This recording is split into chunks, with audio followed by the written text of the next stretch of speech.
आज का विषय है वर्ष 2024 में पौष पूर्णिमा व्रत कब है। 24 जनवरी को है या फिर 25 जनवरी को है। व्रत स्नान किस दिन रखें, सही तिथि और सही मुहूर्त क्या है, इस विषय पर बात करते हैं। पौष पूर्णिमा हिंदू कैलेंडर के 10वें महीने की 15वीं तिथि होती है।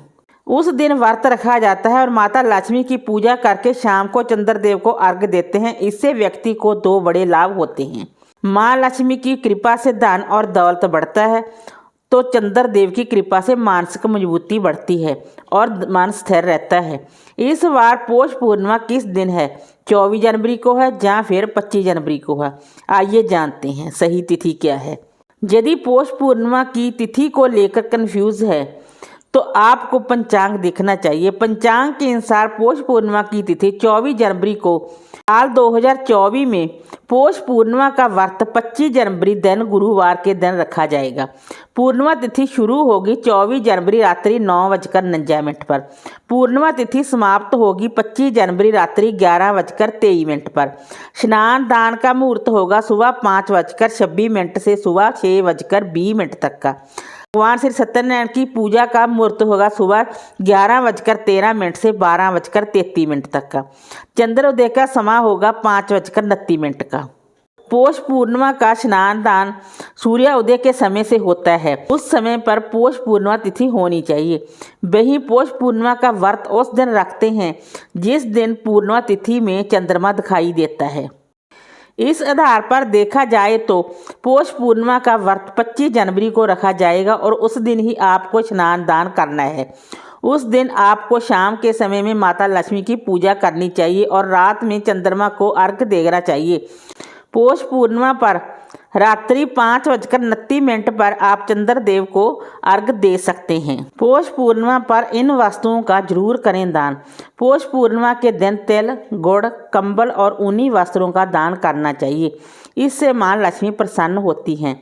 इस बात का ध्यान जरूर रखें कि दान केवल जरूरतमंद लोगों तक पहुंचना चाहिए। पूर्णिमा व्रत की पूजा विधि। पूर्णिमा के दिन सुबह जल्दी उठें, स्नान करें, शुद्ध वस्त्र पहनें। उसके बाद आप एक चौकी लगाएं और लाल या पीले रंग का कपड़ा बिछाएं और उसके बाद भगवान श्री सत्यनारायण जी की मूर्ति को विराजमान करें।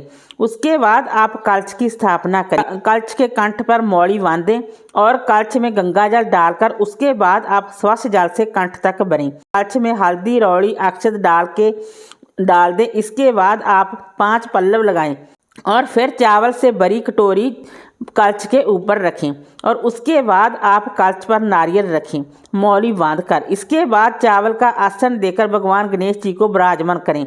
उसके बाद आप पुष्प से शुद्धिकरण करें और उसके बाद आप शुद्ध देसी घी का दीपक जलाएं और उसके बाद आप अपने व्रत का संकल्प लें। फिर मौली रूपी कलावा अर्पित करें। चंदन रौड़ी से भगवान को तिलक करें। उसके बाद आप कलश पर स्वास्तिक बनाएं। पूर्णिमा व्रत का पूजन आप सुबह भी कर सकते हैं और शाम को भी कर सकते हैं। भगवान को फूल अर्पित करें, फूल माला अर्पित करें, पूरा दिन व्रत करें। शाम को शुद्ध सात्विक भोजन ग्रहण करें। भगवान गणेश जी को और भगवान श्री सत्यनारायण जी को जनेऊ समर्पित करें।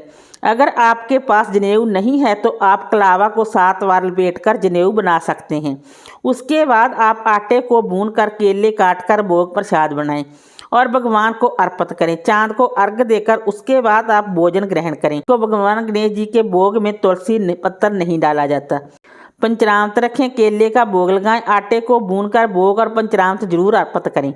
उसके बाद आप धूप दीप दिखाएं, कथा सुने, आरती करें, अपनी गलतियों की माफ़ी मांगें और चौकी आप अगले दिन उठाएं। फलों का भोग और आटे का भोग आप परिवार में वितरित करें। थोड़ा प्रसाद बरती अपने लिए रखें और जनेऊ दक्षिणा दान करें और कलश का जल तुलसी में डाल सकते हैं। फूल पत्ती गमले में विसर्जित कर दें और नारियल को खोलकर प्रसाद रूप में वितरित करें या फिर मंदिर में चढ़ा सकते हैं। ये है पूर्णिमा व्रत की पूजन विधि। भगवान सत्यनारायण जी की कथा आप किसी शुभ कार्य में या किसी भी अन्य दिन किसी ब्राह्मण को बुलाकर भी सुन सकते हैं। अगर कोई ब्राह्मण ना मिले तो खुद भी आप ये पूजा कर सकते हैं।